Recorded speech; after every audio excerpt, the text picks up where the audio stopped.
Hello everyone, welcome back to my channel. ఇవాళ special వచ్చేసి capsicum masala curry చేస్తున్నాను. ఎప్పుడూ చేసేలా కాకుండా కొంచెం వెరైటీగా గుత్తి వంకాయ కర్రీని కూడా మరిపించే స్టైల్లో ఉంటుందన్నమాట ఈ మసాలా కర్రీ. 1/2 కేజీ క్యాప్సికమ్ తీసుకొని వాష్ చేసి పెట్టుకున్నాను. నెక్స్ట్ వచ్చేసి పల్లీలు, పుట్నాలు, నువ్వులు, చెక్క ఉంటుంది కదా, అది ఫ్రై చేసి పెట్టేసుకున్నాను. అందులో టమాటా కూడా వేసి ఇంకా మిక్సీ పట్టేశాను. పేస్ట్ అనేది ఇలా వస్తుంది. ఒక ఫ్యాన్ పెట్టేసుకొని దాంట్లో కొద్దిగా ఆయిల్ వేసి ఇంకా ఆనియన్స్ కూడా వేసి ఇంకా ఫ్రై చేసుకుంటున్నాను.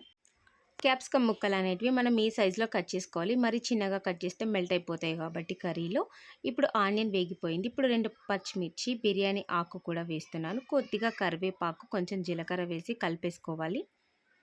ఇది కొద్దిగా వేగిన తర్వాత నెక్స్ట్ వచ్చేసి మనం కట్ చేసి పెట్టుకున్నాం కదా పొటాటో సైజులో ఉండే క్యాప్సికమ్ ముక్కలు, అదంతా వేసి దీంట్లో కలిపేసి ఒక 2 మినిట్స్ అలా క్యాప్ పెట్టి మగ్గనివ్వాలి.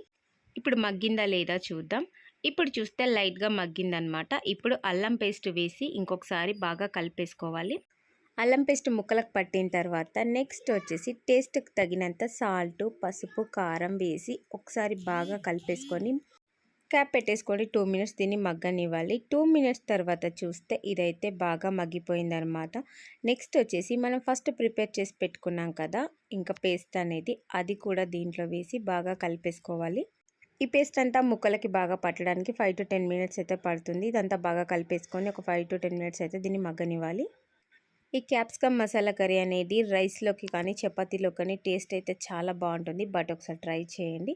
చూసారా 10 మినిట్స్ తర్వాత చూస్తే ఇలా వచ్చేస్తుంది అనమాట. ఇప్పుడు దీంట్లో కొద్దిగా వాటర్ వేసుకోండి.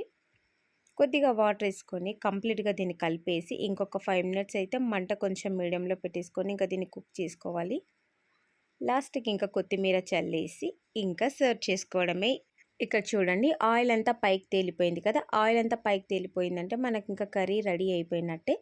ఎప్పుడూ చేసేలాగా కాకుండా ఒకసారి ఇలా ట్రై చేయండి. గుత్తి వంకాయ కర్రీని కూడా మర్చిపోతారు, అంత టేస్టీగా ఉంటుంది. బట్ వీడియో నచ్చినట్టయితే like, share, comment and subscribe. Thanks for the watching.